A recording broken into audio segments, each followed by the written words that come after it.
Amén, hermanos. Buenos días, buenos días. Vamos a seguir adelante con nuestra confesión bautista de fe de 1689. Entonces, vamos a terminar, esperamos, la pregunta 1, 2 y 3. Pero antes de empezar, vamos a orar. Señor, gracias por tu palabra. Gracias, Señor, por los hombres a través de la historia que tú usaste. Hombres quebrantados que necesitaban y dependían de tu gracia para definir algunas cosas en cual nosotros podemos aferrarnos sobre tu persona, Jesús, tu palabra. Gracias, Señor. Finalmente no glorificamos a hombres, Señor, sino a tu persona. Te pedimos todo esto en el nombre de Jesús. Amén y amén. Entonces, hermanos, como ustedes saben, somos una iglesia bautista reformada confesional, que significa que mantenemos la confesión bautista de fe de 1689. Acá está. Ustedes lo tienen. Si no lo tienen, pueden preguntar a uno de los sugieres. Y como mencionamos la semana pasada, credo significa, y acá está, credo significa yo creo. Eso es lo que yo significa. Y confesión viene de la palabra latín confitero, que significa yo confieso. Ahora, un autor lo expresó de esta manera: la confesión es el medio por el cual el cuerpo de Cristo trata de afirmar las principales doctrinas y enseñanzas de la narración bíblica como verdad cristiana. Y esto nos permite conocer, enseñar y proteger la sana doctrina. La sana doctrina es de suma importancia, hermanos. Pero vamos a hablar un poquito más sobre esa sana doctrina, porque algunos pueden pensar que la sana doctrina no es tan importante. Pero mira lo que dijo Pablo en 2 Timoteo 3, 1 al 2. Pero debes saber esto, que en los últimos días vendrá tiempos difíciles, porque los hombres serán amadores ¿de qué? De sí mismo. Los hombres que se aman a sí mismos no van a apreciar la sana doctrina. Es parte de. Y también dijo Pablo en 2 Timoteo 3, 4, 3, y esa es la versión Dios habla hoy: porque va a llegar un tiempo en que la gente no soportará la sana enseñanza, más bien, según los propios capricios, se buscarán un montón de maestros que solo le enseñan lo que ellos quieren oír. Estamos viviendo en esos tiempos, hermanos. Ya estamos en esos tiempos. Hay muchos hermanos en el Cusco, son creyentes, aman al Señor, muchos pastores que aman al Señor, pero están desviados de la sana doctrina. Son nuestros hermanos, yo voy a decir eso. Y hay algunos que son lobos, también voy a decir eso. Hay de todo. Pero lo que puede distinguir una persona es ¿qué? Su doctrina. Podemos siempre ver quién es quién a través de su doctrina. Yo creo que John MacArthur lo dijo: yo puedo adivinar cuál es su doctrina en los primeros 5 minutos que entro en la iglesia. Con los cánticos que cantan la iglesia. Así es. Ahora estamos viviendo en esos tiempos difíciles y tenemos tantos maestros que simplemente dicen que lo que la gente quiere oír. Eso es lo que estamos viviendo ahora. Tú tienes que ser lo mejor que tú puedes hacer. Dios quiere tu prosperidad. Dios quiere tu sanidad. Y si no te da esas cosas es porque tú no tienes fe. No porque Dios es soberano. Y esas cosas en realidad afectan a muchos creyentes. Porque cuando nosotros prometemos que Dios le va a dar riquezas, prosperidad, y cuando no reciben eso, ¿cómo se sienten las personas? Decepcionada. ¿Quién no se va a sentir decepcionada? Hasta yo. Si me dicen que yo voy a ser rico cuando me convierto a Cristo y después sigo en pobreza, yo voy a estar totalmente decepcionado. Entonces, como iglesia, debemos permanecer fieles en el Evangelio, en la doctrina bíblica, porque si no lo hacemos, vamos a ser comprometidos por la cultura. Lo voy a repetir. Si no mantenemos la sana doctrina y la confesión nos ayuda, y como vimos la semana pasada, esto no va sobre la palabra de Dios. La palabra de Dios va sobre la confesión. Aún la confesión, toda confesión dice eso. Pero si no mantenemos a la sana doctrina, poco a poco vamos a ser consumidos por la cultura. Así va a ser.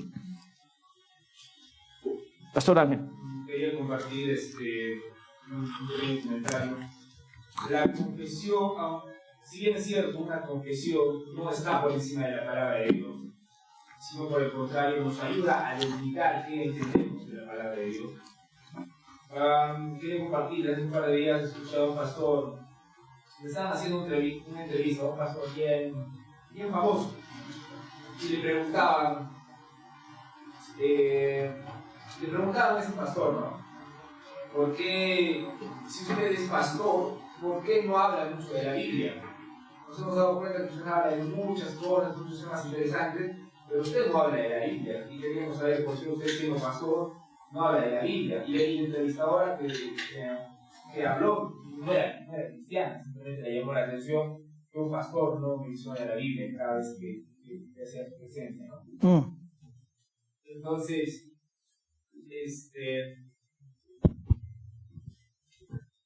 Entonces, a este pastor le preguntaron por qué no mencionaba la Biblia cada vez que hacía sus entrevistas. Y ese pastor respondió lo siguiente: bueno, es que yo no quiero encasillar a Dios en 66 libros. Sería malo de mi parte encasillar a Dios en 66 libros. Entonces, la sutileza de negar las escrituras, ¿no? O por lo menos negar la suficiencia de las escrituras. Lo interesante sobre ese comentario, ese ejemplo, ilustración que Pastor Ángel dio, eso justamente estoy hablando. La cultura siempre va a consumir una iglesia. Ese es el trabajo del enemigo.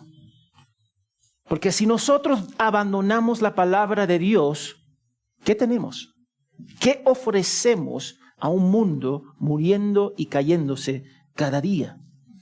No tenemos nada para ofrecer. Es porque necesitamos mantenernos fieles a la palabra de Dios. Y este libro, que es un resumen de lo que creemos, y no de todo lo que creemos, pero este libro nos muestra la maravilla de quién es Dios. Son, vamos a decir, principios bíblicos resumidos de una forma bien precisa, como nosotros vimos la semana pasada. ¿Y por qué yo digo esto? Yo sé que es pequeño, pero dice 5.643 congregaciones abandonaron la Iglesia Metodista Unido solo en 2023. ¿Por qué? ¿Por qué? Porque abandonaron la sana doctrina. Empezaron a abrazar la homosexualidad, el transgénero, ordenando mujeres como pastoras, transgéneros como pastores. Entonces, 5.643. Y tú sabes lo que hicieron, hermanos. Infiltraron el liderazgo.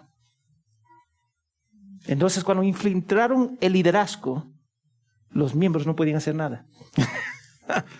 O someterse o salir. Y salieron 5.643. Congregaciones. No estoy hablando personas. Iglesias. Y a nivel mundial. No solamente un estado. Y eso es lo que va a pasar. Porque si podemos desviar a los líderes, los miembros tienen dos opciones. O someterse o irse. Entonces, nosotros somos una iglesia confesional porque eso va a garantizar que la iglesia no se desvíe, aunque viene cualquier pastor en este púlpito. Otro, la Convención Bautista del Sur, the Southern Baptist Convention, perdió 1.32 millones de miembros en solo 3 años. Piensa en eso. Piensa en eso. Más que cualquier denominación en la historia, en un periodo tan corto. Y también tenían que enfrentar problemas en la iglesia. ¿Cómo? Los líderes abusando de los niños. ¿Y qué hicieron? Lo cubrieron. Y cuando salió a la luz, un escándalo. Temas doctrinales como si una mujer puede ser pastora. Y poco a poco la cultura empieza a comerse a la iglesia. Porque no se paran en principios bíblicos. Han llevado a muchas iglesias que quieren abrazar cosas que no son bíblicas. Yo voy a dejar la convención, la denominación. Porque quieren abrazar la cultura más que la palabra de Dios. Eso es lo que estamos viendo acá. Tom Rainer, el presidente y director general de Lifeway Cristiana Resources, él declaró esto acá. Las iglesias en crecimiento tienden a ser más conservadoras, pero la doctrina por sí solo no es todo la historia. La doctrina es importante. Y yo quiero que ustedes captan ese principio. La doctrina es importante porque la doctrina va a determinar lo que nosotros creemos. Pero él sigue diciendo, muchas iglesias conservadoras no crecen porque se encierran en sí mismas, así que la doctrina por sí sola no es una buena predictor de crecimiento. Eso es lo que él dice. Podemos tener sana doctrina y mala práctica. Y eso es importante también. La sana doctrina siempre debería llevar a la buena práctica. Entonces tenemos dos cosas en nuestra contra. Tenemos la cultura que quiere consumir la iglesia, comerse la iglesia, y tenemos los miembros que tienen sana doctrina, pero no practica lo que la sana doctrina enseña. Entonces hay dos cosas que tenemos que cuidarnos. Y encima de eso tenemos líderes que a veces se comprometen, y cuando se comprometen muchas veces caen. Y va a ser bien difícil recuperar una iglesia. ¿Cuántos hermanos han llegado a esta iglesia y han dicho, mira, en mi iglesia no predican bien, se apartaron del evangelio, etcétera, etcétera, etcétera? Y ellos quieren reformar la iglesia. Ellos, los miembros, un miembro quiere reformar a la iglesia, confrontar todos los líderes para que ellos cambien. Eso es bien difícil. ¿Tú sabes quién lo intentó? Martín Lutero. ¿Tuvo éxito él? No. Es recontra difícil. No es imposible si los líderes están bien. No es imposible. Pero si ellos están mal, va a ser complicado. Él dijo, Tom Rainer, el compromiso con la Gran Comisión sigue siendo el mejor impulsor de crecimiento. Rara vez, por no decir nunca, encontramos una iglesia con un énfasis evangelizadora permanente que no esté creciendo. Tenemos que predicar el evangelio. Tenemos que salir de nuestra zona de confort para predicar. No es suficiente solamente tener sana doctrina que no cambia tu práctica. Porque hay muchas iglesias que tienen sana doctrina, pero no tienen sana práctica. Que me indica que tú no crees esa sana doctrina. Así es. Es complicado, hermanos, crecer si no cumplimos los mandamientos de Dios. Y yo quería poner esta énfasis. ¿Por qué? Porque tenemos la mala tendencia de decir que tenemos sana doctrina y somos lo máximo. Tenemos sana doctrina, somos los mejores. Y a veces miramos abajo a los otros hermanos. Dime si eso es bíblico. Si nosotros abrazamos la sana doctrina, es por la gracia de Dios. No porque somos mejores. Entonces, con esa sana doctrina, tenemos que mostrar sana práctica, san amor.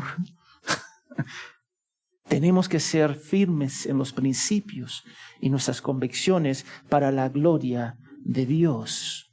Entonces, una confesión debe ayudar a proteger y establecer la verdad basada en resúmenes claros y precisos de doctrinas que promueven el cumplimiento de la gran comisión. Tú ves la sana doctrina te va a llevar a la ¿qué? La gran comisión. Ahora, yo te voy a dar un ejemplo. El hipercalvinismo. Una de las tendencias del hipercalvinismo es esto.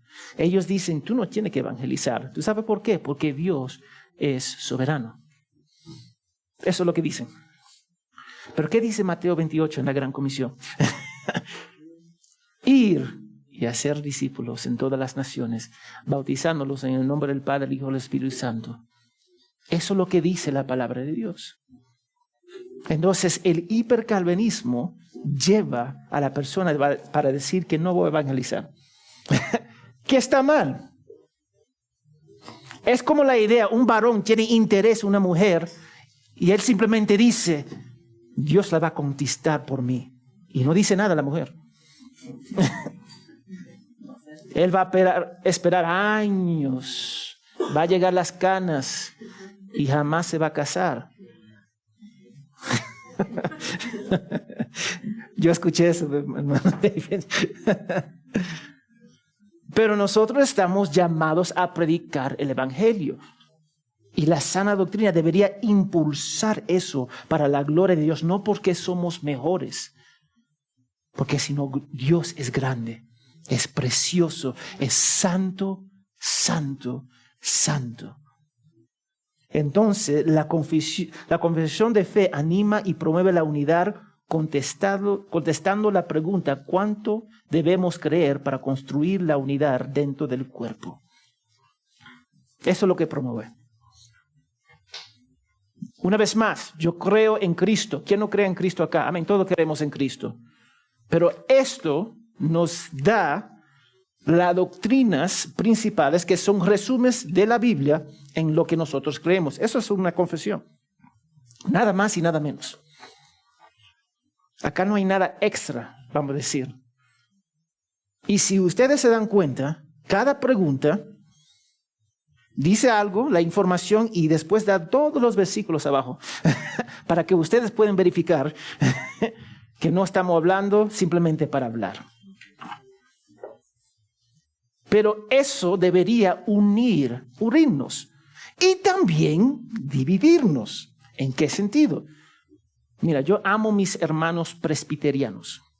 Amo a mis hermanos presbiterianos porque son nuestros hermanos en Cristo. Pero los presbiterianos creen algunas cosas que nosotros no creemos. Y yo digo hermanos y los presbiterianos confesionales, porque hay tonterías en ambos lados. Pero mira, por ejemplo, los presbiterianos creen en el pedobautismo. ¿Qué es eso? Ellos dicen que pueden bautizar a niños. Ahora, nosotros no creemos en bautizar a niños. Ahora, ellos dicen que el bautismo de bebés, como signo del pacto de Dios, ha hecho con su pueblo. Ellos dicen que el bautismo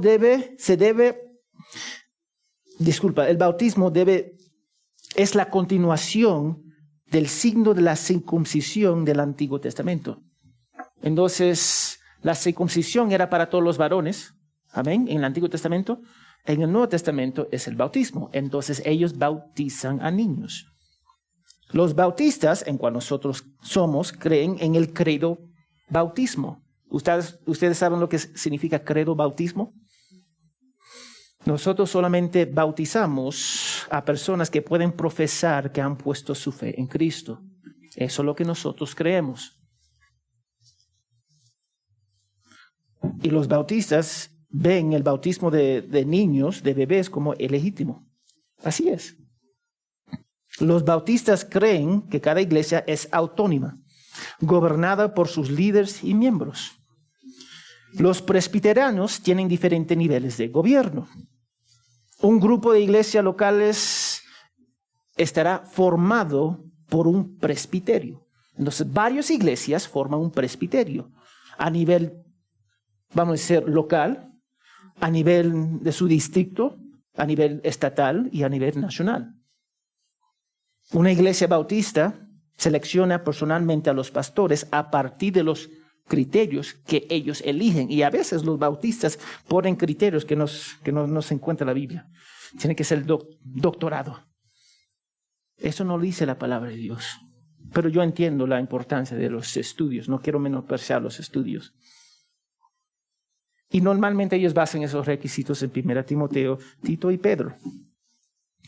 Y la iglesia local los ordena, no la denominación. Los presbiterianos lo hacen por la denominación.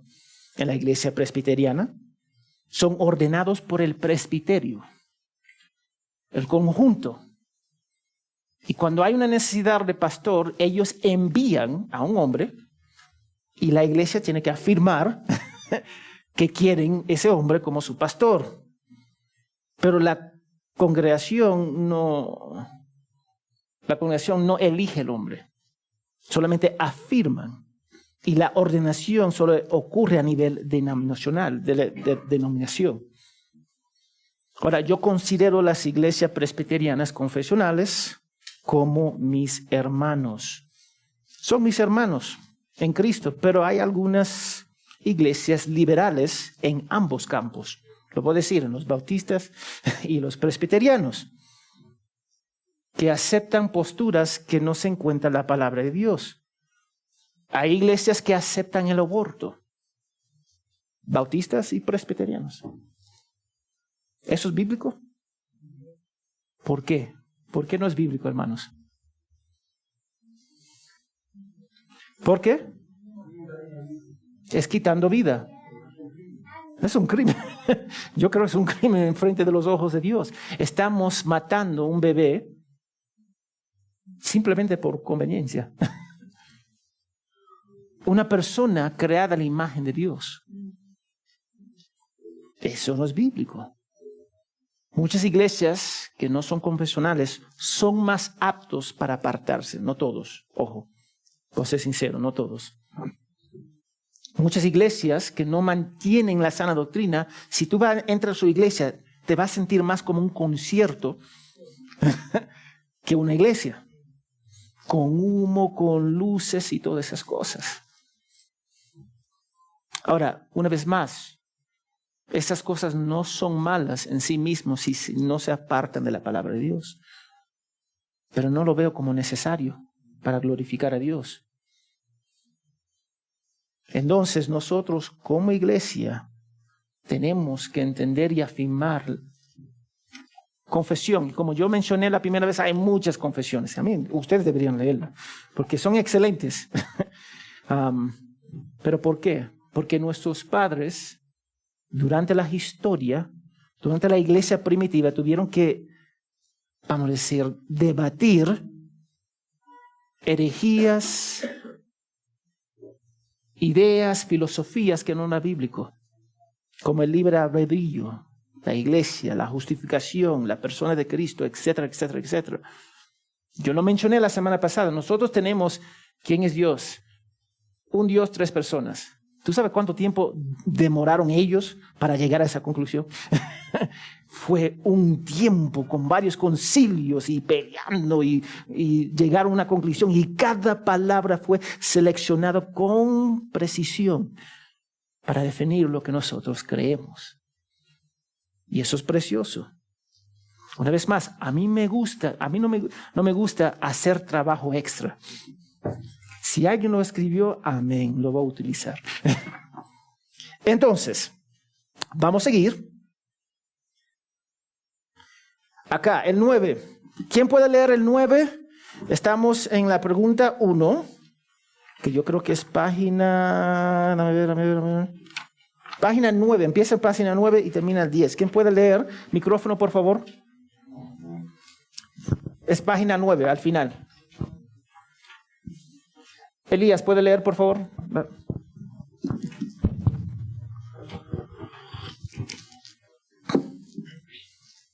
La regla infalible de interpretación de las Escrituras la constituyen las propias Escrituras, y, por consiguiente, cuando surge una duda respecto al verdadero y pleno sentido de cualquier pasaje bíblico, que no es múltiple, sino único, éste debe buscar en otros pasajes que se expresen con más claridad. Amén. ¿Qué significa todo eso? La Biblia se explica a sí mismo. Eso es lo que significa. En todo lo que habla está claro. En todo lo que habla está claro. No se olvida sobre eso. Si yo quiero saber qué significa un pasaje, vamos a ver otros pasajes para identificar lo que estaba diciendo los autores originales. Entonces siempre vamos a regresar ¿a qué? La Biblia. Siempre vamos a regresar a la Biblia. Y no queremos salir de la Biblia. ¿Por qué? Porque ahora estamos entrando en las opiniones de los hombres. Y yo no estoy hablando, esos hombres pueden ser bien capos, pero sus palabras no son inspiradas. Entonces utilizamos la palabra de Dios para interpretar la palabra de Dios. Y ahora, si ustedes se dan cuenta, en debates, cuando estamos hablando con personas, ellos dicen, vamos a hablar de Dios, pero no quiero que tú uses la palabra de Dios. Eso sería un poquito ilógico. Si vamos a debatir sobre Dios, vamos a usar su palabra. Y yo no voy a permitir a una persona para decir, no, no voy a usar la espada para defender la palabra de Dios. Todo gira alrededor de este libro. Y tenemos que conocer este libro. Amén. 10. Juliana, ¿puede leer el número 10? Espera el micrófono, por favor.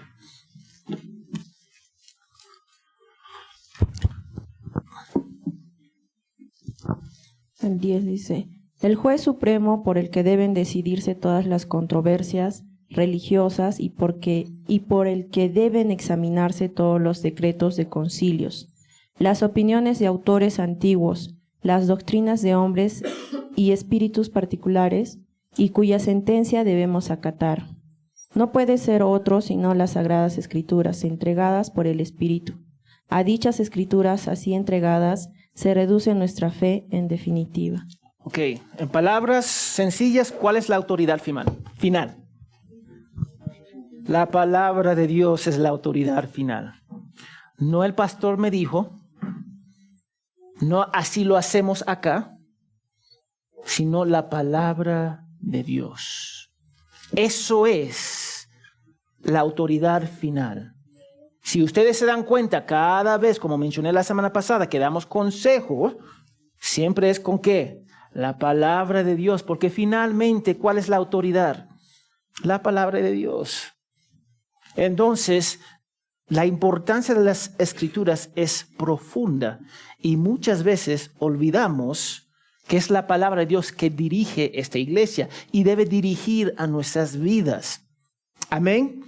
Entonces, es bien sencillo, un resumen preciso lo que creemos de la palabra de Dios. Vamos a ver a la pregunta número 2 o vamos a hacer el punto 2.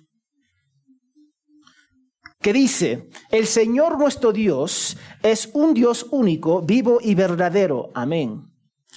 Cuya sustancia está en Él mismo y es de Él mismo, infinito en su ser y perfección, cuya esencia no puede ser comprendida por nadie sino por Él mismo. Es espíritu purismo, gracias, invisible, sin cuerpo, miembros o pasiones, el único que tiene inmortalidad y que habita en luz accesible, es inmutable, inmenso, eterno, inescrutable, todopoderoso, infinito en todos los sentidos, santísimo, sapientísimo,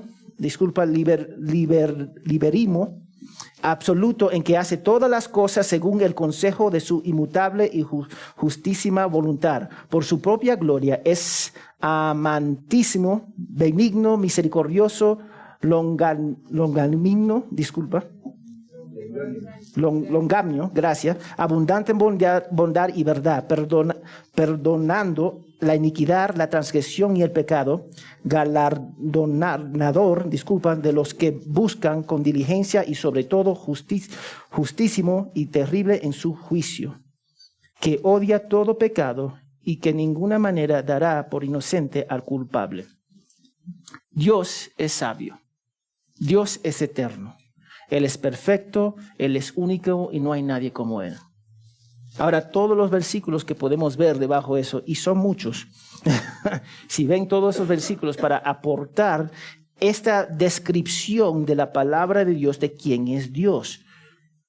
Dios es Dios, existe en 3 personas, y vamos a ver un poquito más adelante. Es único. Nosotros no creemos en varios dioses. Una vez más, nosotros no creemos en varios dioses. Jesús es Dios, el Espíritu Santo es Dios, pero ¿son qué? Uno. Eso es lo que nosotros creemos. ¿Tú sabes el debate que tuvieron la iglesia primitiva para llegar a esa conclusión? Nosotros podemos cosechar el trabajo de ellos simplemente leyendo, meditando sobre significa esto acá. Entonces, 2. Nico, ¿puede leer el 2, por favor, micrófono?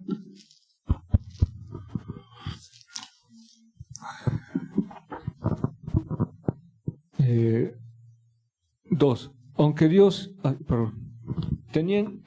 teniendo Dios en sí mismo y por sí mismo toda vida, gloria y bondad y bienaventuranza, es todo suficiente en sí mismo y respecto a sí mismo, no teniendo necesidad de ninguna de las criaturas que ha hecho, ni derivando ninguna gloria de ellas, sino que solamente manifiesta su propia gloria en ellas, por ellas, hacia ellas y sobre ellas. Él es la única fuente de todo ser, de quien, por quien y para quien son todas las cosas, teniendo sobre todas las criaturas el más soberano dominio, para hacer mediante ellas, para ellas, sobre ellas, todo lo que le agrade. Todas las cosas están desnudas y abiertas a sus ojos. Su conocimiento es infinito, infalible, independiente de la criatura, de modo que para él no hay ninguna cosa contingente o incierta. Es santísimo en todos sus consejos, en todas sus obras y en todos sus mandatos. A él se le debe por parte de los ángeles y los hombres toda adoración, todo servicio u obediencia que como criatura deben al Creador, y cualquier cosa adicional que a él le placiera demandar de ellos. Ahí está. Dios, toda vida, gloria, bondad y bienaventuranza, es todo suficiente y respecto a sí mismo, no teniendo necesidad de ninguna de las criaturas que ha hecho. ¿Dios necesita de nosotros? No.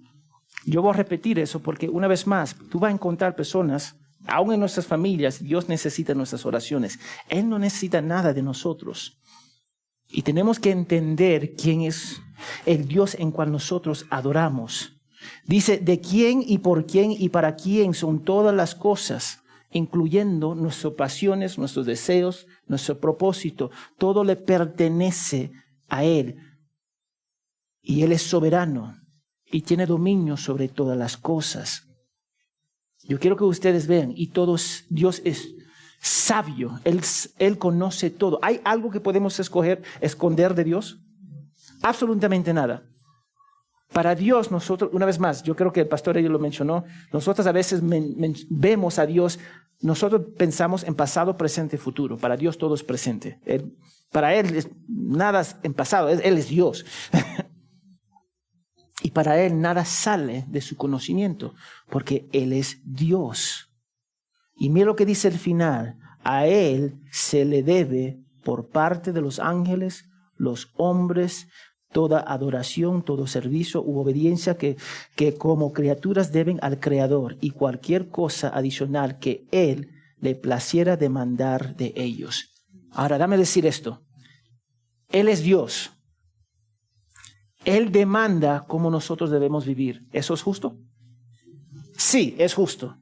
Los que tienen hijos, o todos nosotros éramos hijos en un momento, y cuando nuestros padres nos dicen que haga algo, debemos obedecer si no viola la palabra de Dios. Yo digo todo eso, ¿por qué? Porque muchas veces encontramos personas que dicen, yo creo en Dios de mi manera. Yo creo en Él de mi manera. Pero dime a dónde funciona eso. Yo trabajo de mi manera. Yo obedezco mis padres de mi manera. Dime si eso trabaja. Eso no funciona. Si nosotros vamos a creer en Dios, tenemos que creer como Él desea que nosotros creemos y vivimos, porque Él va a establecer los estándares para nosotros. Y muchas veces confundimos esas cosas. Él es Dios, no es mi amigo. Ven, Dios, yo no voy a ver a Dios y así. ¿Qué tal Dios? No. Es Dios. Me voy a caer en el piso y adorarle, porque es mi Padre Celestial, es mi Creador. Y muchos de nosotros hacemos a Dios igual que nosotros. Pero el mero hecho que Dios es Dios, no puede ser como nosotros. Tenemos que entender a quién glorificamos. No es solamente Dios mi pata. No. Es Dios mi Padre Celestial en cual yo tengo que someterme para su gloria, para su honra, porque Él es mi creador. Entonces esa idea que yo creo a Dios de mi manera es pura tontería. Es pura tontería, hermanos. Porque es imposible en la vida hacer lo que nosotros queremos hacer de nuestra manera. La mayoría de las personas que hacen esas cosas normalmente terminan encarcelados. Normalmente. Si tienen mucho dinero, va a demorar más tiempo. Pero normalmente llegan encarcelados. Porque no podemos vivir de esa forma. 3. Belisario puede leer el número 3.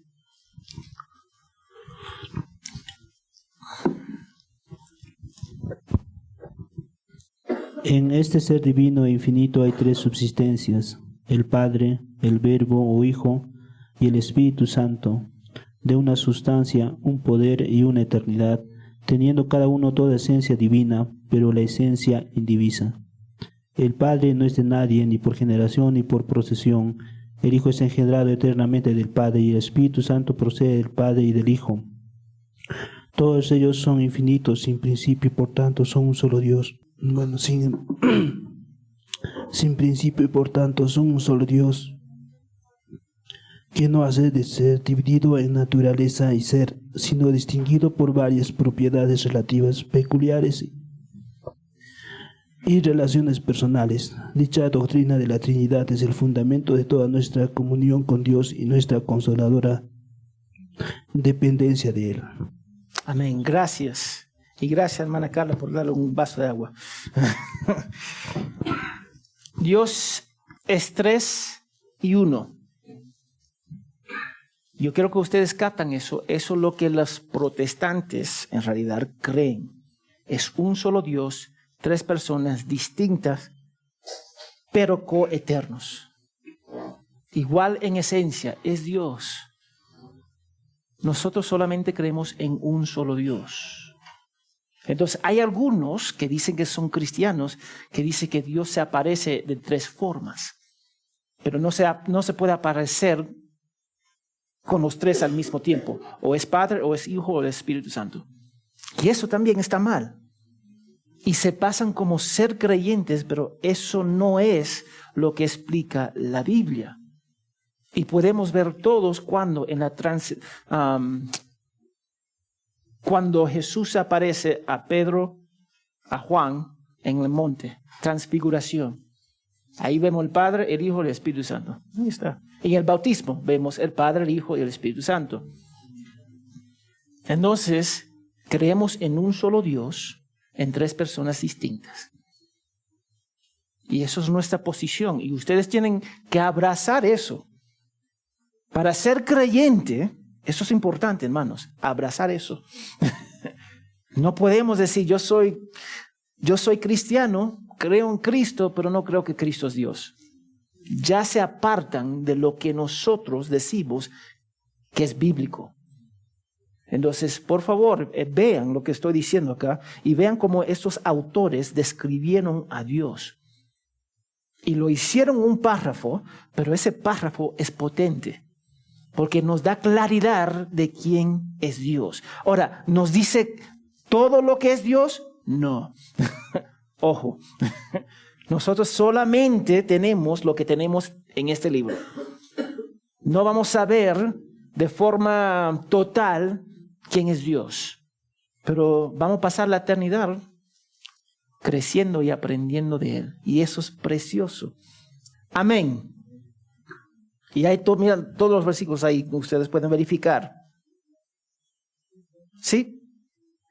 Pastor, en este párrafo, la 3, podemos decir que eso describe la Trinidad. Si bien es cierta la palabra Trinidad no está en la Biblia. Correcto. Porque me gustaría dejarlo. Sí. Es justo, si se dan cuenta en su libro, habla de Dios y de la Santa Trinidad. La palabra Trinidad no se encuentra en la Biblia, pero el concepto sí se encuentra. El concepto está ahí y tenemos que verla. Tenemos que tomar lo que Dios nos da en su palabra para llegar a la conclusión que Dios es trino. Aunque tú no encuentras esa palabra en la Escritura. Pero una vez más, si no nos paramos en algo, en lo que dice la palabra de Dios, vamos a desviarnos y vamos a ser consumidos por la cultura y vamos a llegar a conclusiones que en realidad no son bíblicos. Entonces tenemos que cuidarnos sobre eso. Amén. ¿Sí?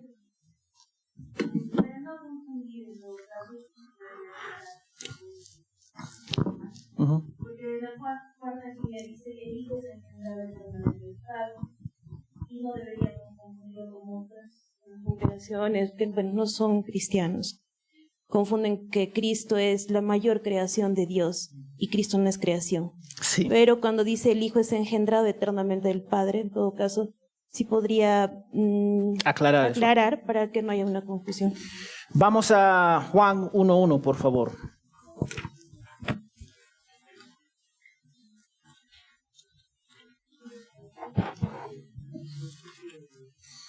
Mira lo que dice Juan 1:1.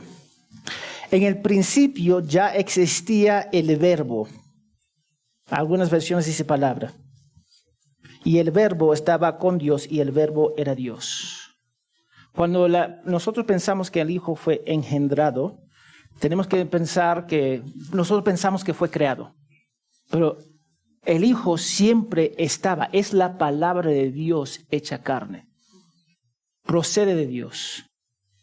Y eso es lo que nosotros tenemos que entender, porque hay algunos que van a decir que Jesús es como dijo la hermana Carla, el pináculo de la creación de Dios. Y cuando si Cristo fue creado, deja de ser Dios. Y tenemos que llegar a la conclusión lógica. Si Cristo fue creado, deja de ser Dios. Entonces tenemos que pensar, todas las veces que la gente lo alabaron, estaban pecando. Lo voy a repetir. Toda la vez que las personas alabaron a Jesús y dijeron que Él es Dios, estaban pecando. Él no reprendió a esas personas porque Él es la palabra de Dios hecha carne. Entonces nosotros tenemos que entender lo que significa, y es profundo, déjame decirte. Yo solamente estoy dando un resumen para entender. Pero es la palabra de Dios que crea todo el mundo. Y el Espíritu Santo procede del Padre y del Hijo. Entonces, esa idea que el Hijo fue creado, en realidad, viola muchos versículos del Nuevo Testamento. Si Él fue engendrado. Porque ninguna cosa creada puede ser glorificada.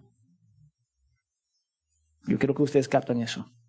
Es de suma importancia que nosotros no pensamos que Jesús es el hermano de Satanás, el hermano espiritual de Satanás. Tonterías que hay algunas religiones, falsas herejías que creen eso. Entonces, hay otra pregunta, porque vamos a aclarar eso ahora, si tienen preguntas sobre eso. ¿Y contesta la pregunta, hermanita? La palabra engendrado deberíamos entenderlo de la forma que encarnado. Él fue encarnado, pero siempre estaba con el Hijo, siempre estaba con el Padre. Pastor, pero viene Juan 3:16, de tal manera no dice que envió a su hijo, no dice que Dios. Sí. Nosotros muchas veces pensamos en la palabra engendrado, y si uno tiene su celular para buscar la definición propia de engendrado. Dale, micrófono, por favor.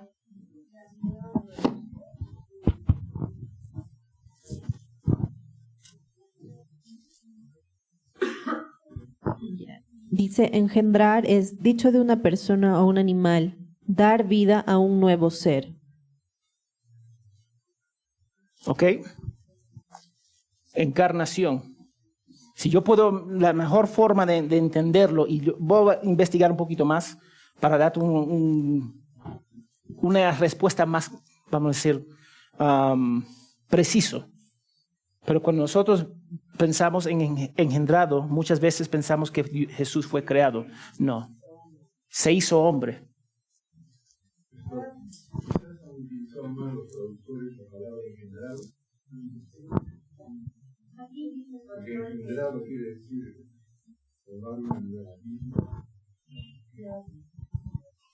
¿Tiene que ir más favor, Luis? Sí, que después... Engendrar es dar nacimiento o procrear. En las Escrituras estas palabras se utilizan a menudo con el significado de nacer de Dios. Sí. Pero cuando nosotros pensamos en la palabra, el Hijo es engendrado eternamente del Padre, nosotros tenemos que entender que Él es la palabra de Dios hecha carne. Siempre estaba con Dios. Entonces procede, vamos a decir, fue engendrado en el sentido que fue encarnado. Brisa. ¿Algo más que quieren aportar sobre esa idea de engendrado? Bueno, otro también dice, Jesús fue engendrado eternamente por el Padre, pero no creado por Él. Sí. Fue engendrado por Pablo, pero no creado por Él. Claro, porque no es creación, es el mismo Sí, Él. exacto, porque es Dios y viene de Dios. Entonces, en la encarnación se hizo hombre. Entonces, Él siempre estaba con el Padre. Esa es la idea que nosotros tenemos que entender. No es algo que nosotros simplemente salió y fue creado por Dios. Él siempre estaba con Dios porque es la palabra de Dios hecha carne. ¿Tiene sentido? ¿Quieren aportar algo más? Sí, me gusta esa palabra porque cuando nosotros pensamos en engendrado pensamos que fue creado. Sí. Por eso es que la Biblia siempre va a ser principal en nosotros, la escritura. Porque cualquier persona puede interpretar engendrado como otro significado, Sí. creación, y no. Lo que dice la Biblia es que Cristo es Dios. Entonces, esa palabra engendrado quizás la han utilizado con un significado como correcto, ¿no? Sí. Y si las personas lo interpretan mal, pues para eso tienen que recurrir a la Biblia. Exacto, y tenemos que definir términos. Definir términos, porque si no definimos términos vamos a llegar a conclusiones equivocadas. Pastor Ángel. Que quedar claro es que engendrado no significa lo mismo que creado. Sí. Ahora, la palabra engendrado en realidad indica una relación de parentesco. Ese es el énfasis que quiere dar con la palabra engendrado, una relación de parentesco. ¿Desde cuándo tiene una relación parentesco el padre con el hijo? Según lo que acabamos de ver. Desde la eternidad. Correcto. Ahí está. Entonces, esa es la clave de la palabra engendrado. No quiere dar la idea de que Dios lo creó. Lo que quiere dar énfasis es que hay una relación de parentesco. Y esa relación ha sido eterna. Y si esa relación ha sido eterna, el Hijo también es Dios. Y podemos, disculpa, podemos ver eso en Hebreos 1. Vamos a Hebreos 1.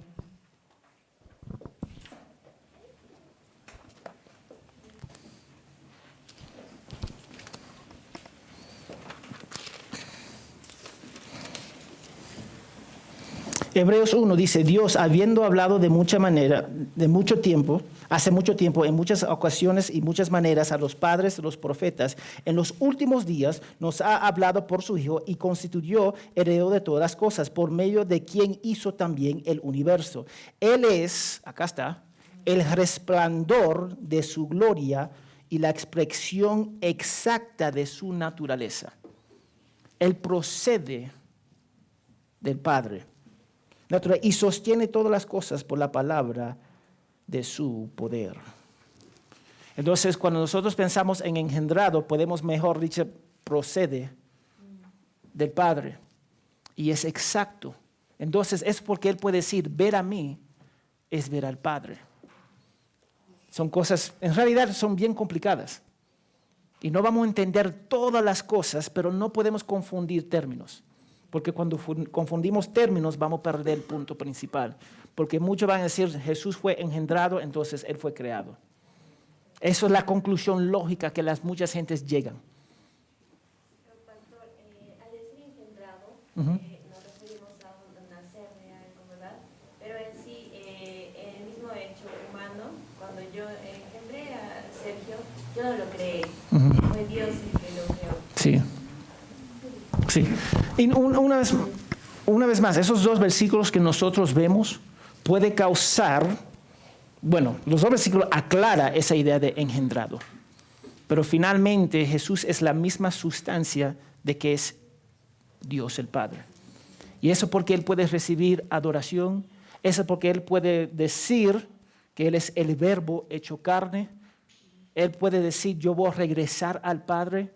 Yo y el Padre somos uno. A ver a mí es a ver al Padre, porque Él procede del Padre.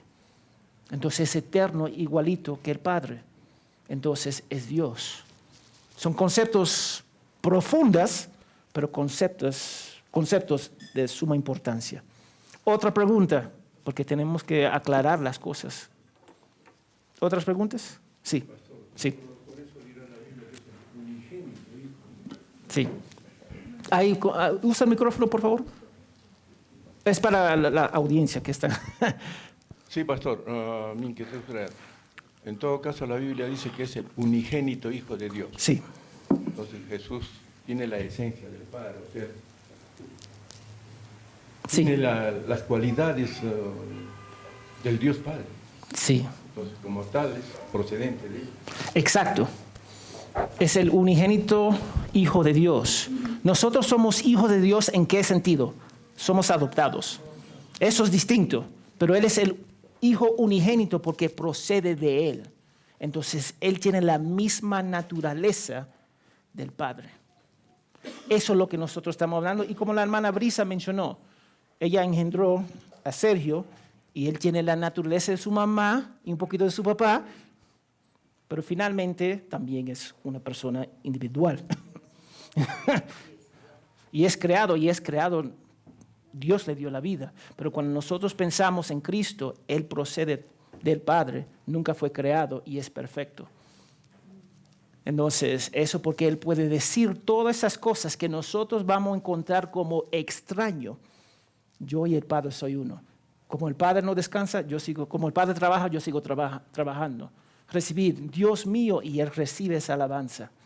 Porque Él es Dios y Él puede recibir, Él tiene todos los atributos de Dios también. Entonces, esas son cosas que tenemos que captar, Pastor Ángel.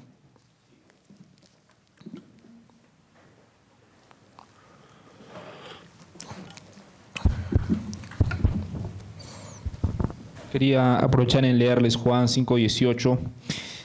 Es interesante porque en los tiempos de Jesús, de los judíos lo entendieron con más facilidad. Lo utilizaron para lo malo, sí, pero lo entendieron a lo que estaba hablando Jesús. Mira, Juan 5:18. Entonces, por esta causa, los judíos aún más procuraban matarle, porque no solo violaba el día de reposo, sino que también llamaba a Dios su propio Padre. ¿Y eso qué implicaba para los judíos? Y lo podemos ver en la misma Biblia. Haciéndose igual a Dios. Haciéndose igual a Dios. Entonces, nuevamente, el hecho de que sea su Padre significa que es unigénito. Y el hecho de que digamos que ha sido engendrado no se refiere a que ha sido creado. Volvemos al mismo punto. El énfasis es que hay una relación de parentesco entre ellos dos. Y vuelvo al mismo punto, esa relación ha sido eterna. Entonces, eso habla también de que el Hijo es Dios. Amén. La idea es que Jesús, nosotros pensamos engendrado, en inglés es begotten, es la idea que fue hecho, pero significa lo contrario. Él no fue hecho. Él fue y viene del Padre.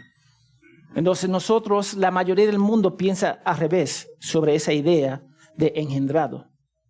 No fue hecho Jesús, es el punto. Él no fue hecho. Él procede del Padre y es igual que el Padre. Y eso porque podemos leer todos los versículos en el Nuevo Testamento y decir que Él es Hijo de Dios. Tú eres el Mesías, Hijo de Dios. Nosotros somos creados. Él nunca fue creado. Él fue engendrado, Él procede del Padre. Y es la naturaleza exacta del Padre. Y esa es la belleza. Dios es espíritu. Pero nosotros, cuando llegamos al cielo, vamos a abrazar a nuestro Salvador. Y para abrazar a nuestro Salvador es para abrazar a nuestro Padre Celestial. Eso sí, ¿no es precioso eso? Entonces, mientras nosotros procesamos teología, eso es lo que estamos haciendo, y lo estamos haciendo juntos, es para llegar a la conclusión que la teología, la doctrina es importante, porque podemos desviarnos tan rápido y decir que Jesús fue creado. Jesús no fue creado. Eso porque dice, yo voy a regresar a mi Padre. Él va a regresar. Regresar significa que salió de Él. Él nunca fue creado, porque Él es la palabra de Dios hecha carne. Amén. No sé si tenemos, no tenemos tiempo para seguir. Dame ver si, vamos a ver cuándo.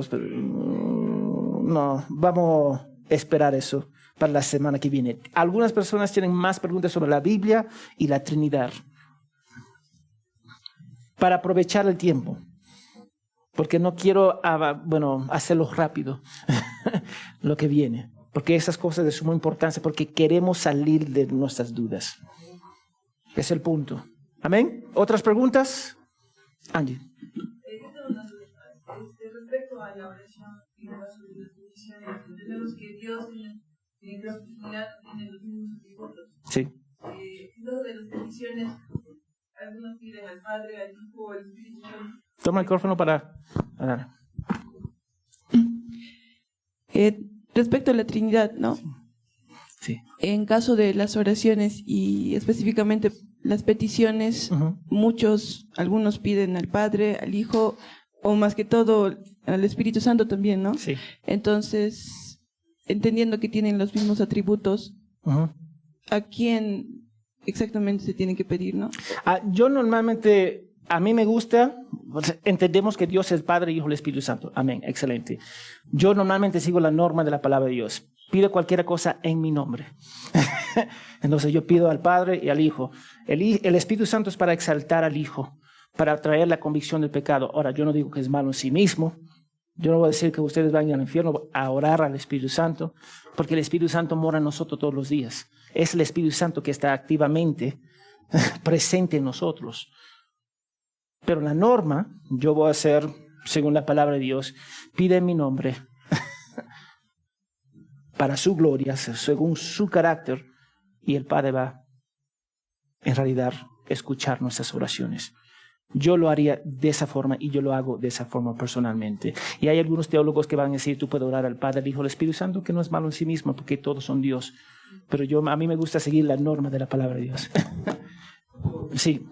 En todo caso, un claro ejemplo. Sí, es para la grabación. Gracias, Angie.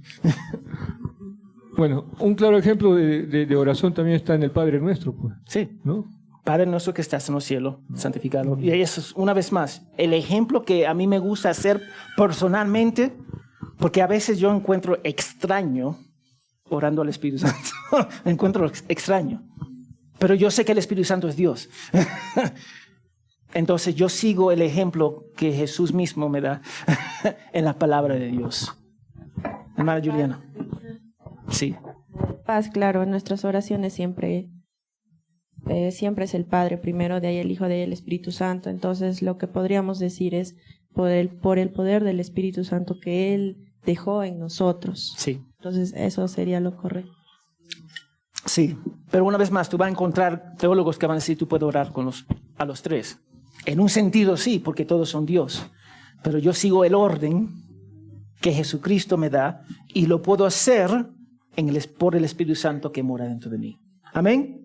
Buenas preguntas. Otras preguntas. Amén. Oh, Miqueas, mi hijo. Amén. ¿Qué es la mejor manera para explicar la Trinidad a alguien nuevo a la fe? Wow. Con 1 minuto. Ok. Hay un dibujo que normalmente puedo utilizar, y una vez lo envié al chat, a donde muestra a Dios el Padre, Hijo y el Espíritu Santo. El Hijo no es el Espíritu Santo no es el Padre no es el Hijo, pero todos son Dios. Entonces, hace un triángulo. Eso yo creo la mejor forma de describirlo. Y dame decir algo. Antes de aún mostrarte esa imagen, no esta semana, la semana que viene, aún es un misterio. No vamos a entender todo. Y yo quiero que ustedes captan eso. Pero tampoco es algo que deberíamos, bueno, porque Dios es un misterio, no voy a estudiar quién es Dios según su palabra. Entonces yo creo que es la mejor forma, la ilustración, que siempre va a llegar corto al estándar bíblico para entender la Trinidad. Pero gracias, Miqueas, para esa pregunta. Amén. ¿Otras preguntas? Vamos a orar. Señor, gracias por tu fidelidad. Gracias, Señor, por los hombres que tú has levantado a través de la historia, hombres imperfectos, pero hombres que te amaban profundamente y dedicaron su vida, su mente, su espíritu, su alma, para definir, resumir lo que dice tu palabra, Señor. Y sabemos que esos hombres son imperfectos, pero tú eres perfecto, tu Hijo es perfecto, el Espíritu Santo. Guíanos, Señor, para ser una iglesia fiel a la doctrina, pero la doctrina que promueve, Señor, promueve que nosotros salimos de este mundo para predicar el Evangelio. Te pedimos todo esto en el nombre de Jesús. Amén y amén.